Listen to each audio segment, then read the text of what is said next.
रोहा शहरातील स्वच्छता मोहिमेबाबत सध्या राजकीय वातावरण तापलेले असून यावर भाजपने पलटवार करत आपली भूमिका स्पष्ट केली आहे। भाजप रोहा तालुका अध्यक्ष अमित घाग यांनी स्पष्टपणे सांगितले की प्रभाग कोणाची मक्तेदारी नाहीये। ज्या ठिकाणी नागरिकांच्या समस्या आहेत त्या ठिकाणी आमचे कार्यकर्ते तत्परतेने मदत करतील। घाग पुढे म्हणाले, आम्ही फक्त एखाद्या 1-2 प्रभागांपुरतेच मर्यादित नाही तर संपूर्ण रोहा शहर व तालुक्यात आम्ही जोमाने काम करतो आणि पुढेही करत राहणार आहोत। त्यांच्या या वक्तव्याने भाजपचा कार्यक्षेत्र विस्तार आणि जनसंपर्कावर भर असल्याचे स्पष्ट होते। लोकशाही आहे आणि लोकशाहीमध्ये कोण कोणाला अडवू शकत नाही असे सांगून त्यांनी विरोधकांवर अप्रत्यक्षपणे निशाणा साधलाय। रोह्यामध्ये सध्या चालू असलेल्या स्वच्छता मोहिमेवरून सुरू झालेल्या आरोप प्रत्यारोपांच्या पार्श्वभूमीवर भाजपकडून हे पहिले अधिकृत उत्तर असल्याचे बोलले जात आहे।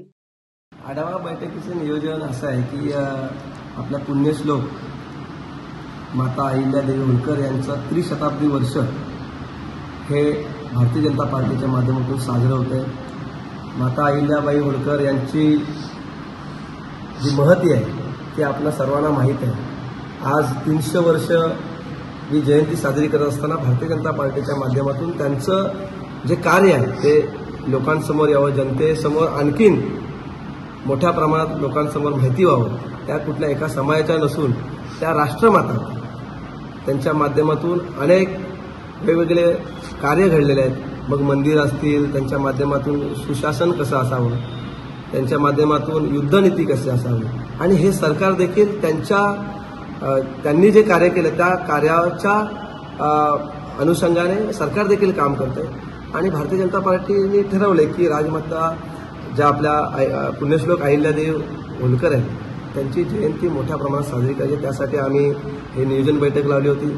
आम्ही त्यांच्या जयंतीनिमित्त निबंध स्पर्धा असतील, शाळांमध्ये, कॉलेजेस आता बंद आहेत, परंतु गावागावात आमच्या कार्यकर्त्यांच्या माध्यमातून प्रत्येक ठिकाणी अहिल्यादेवी होळकरांची महती, त्यांचा जो इतिहास आहे तो लोकांना अधिक प्रखरपणे माहीत व्हावा यासाठी निबंध स्पर्धा असतील, वक्तृत्व स्पर्धा असतील, पक्षाच्या माध्यमातून विविध ठिकाणी स्वच्छता मोहीम राबवण्यात येणार आहे। हा तालुक्यात देखील मोठ्या प्रमाणात जे त्यांनी तुम्हाला माहीत असेल की अहिल्यादेवींनी ज्या पद्धतीने मंदिराची पुनर्बांधणी केली होती, मग काशी असेल, बरेच मंदिर आहेत, अनेक मंदिरातले त्याची नावं घेतली तर आपल्याला दिवस कमी पडेल इतके मंदिर त्यांनी निर्माण केले।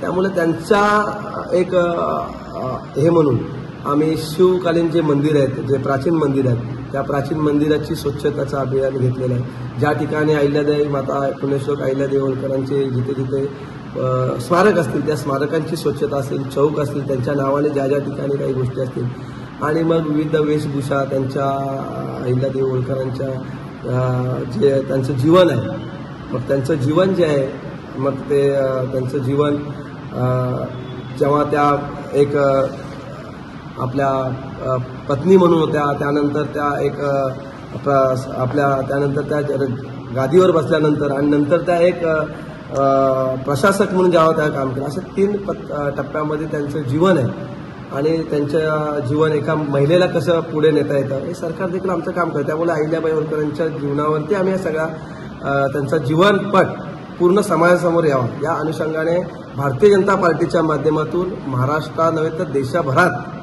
विविध उपक्रम होणार आहेत आणि याचा आढावा, याचं नियोजन करण्यासाठी आम्ही आजची बैठक लावली होती।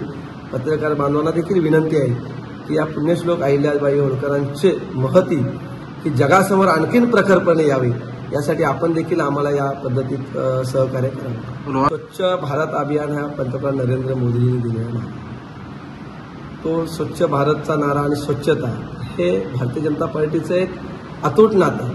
त्यामुळे ही स्वच्छता आम्ही प्रत्येक ठिकाणी करत असतो। राजकीय भाषेत बोलायचं झालं तर आदरणीय देवेंद्र फडणवीस साहेबांच्या माध्यमातून राजकीय स्वच्छता झालेली आहे।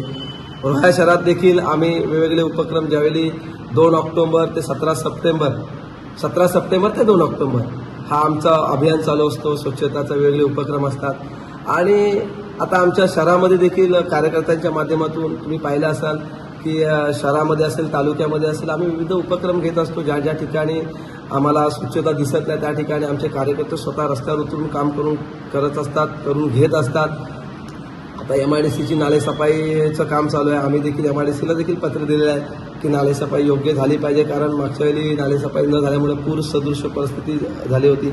आमच्या इथले शहरातले कार्यकर्ते आहेत ते देखील विविध प्रभागामध्ये स्वच्छतासाठी स्वतः जातीने उभे राहून स्वच्छता करून घेत आहेत आणि प्रशासन आहे, प्रशासनाच्या माध्यमातून हे सगळं चालू आहे. घेतलं नाही ते मला वाटतं कोणाला बोले त्यांचं त्यांना माहीत, पण प्रभागामध्ये आमचे कार्यकर्ते देखील प्रत्येक प्रभागात, आमचा रोहा तालुका भारतीय जनता पार्टी हा रोहा तालुका, रोहा शहर किंबहुना देशात आम्ही सत्तेत आहोत, राज्यात सत्तेत आहोत, त्यामुळे आम्ही प्रत्येक ठिकाणी काम करणार आहोत.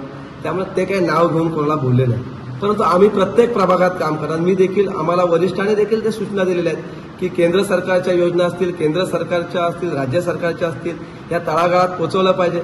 आमचं ब्रीद वाक्यच आहे की शेवटच्या घटकापर्यंत प्रत्येक गोष्टी गेल्या पाहिजे, प्रत्येक घटकापर्यंत भारतीय जनता पार्टी गेली पाहिजे. आमचे कार्यकर्ते भारतीय जनता पार्टी कमल हा गावागावात, खेड्यापाड्यामध्ये, मग शहरामध्ये, प्रभागामध्ये असेल, वॉर्डमध्ये असेल, आलियामध्ये असेल, हे पोहोचवण्याचं काम करते. त्यामुळं कोणाच्या बोलण्याने काही फरक पडत नाही. आम्ही आमच्या प्रभागात, प्रत्येक प्रभागात नाही तर पूर्ण रोहा शहरात, मी तर कार्यकर्त्यांना सूचना दिल्यात की प्रत्येक ठिकाणी भारतीय जनता पार्टीचा कार्यकर्ता पोहोचला पाहिजे. ज्या ठिकाणी अडचण दिसेल, त्या ठिकाणी समस्या दिसतील, त्या समस्या सोडण्यासाठी भारतीय जनता पार्टीचा प्रत्येक कार्यकर्ता कटिबद्ध आहे आणि हे करण्यापासून आम्हाला कोणी रोखू शकत नाही. शिवसत्ता टाइम्ससाठी अक्षय जाधव, रोहा. दे-धडक बेधडक वृत्त देणाऱ्या आपल्या शिवसत्ता टाइम्स न्यूज चॅनलला लाल बटन दाबून सबस्क्राईब करा आणि बेल आयकॉनला क्लिक करायला विसरू नका.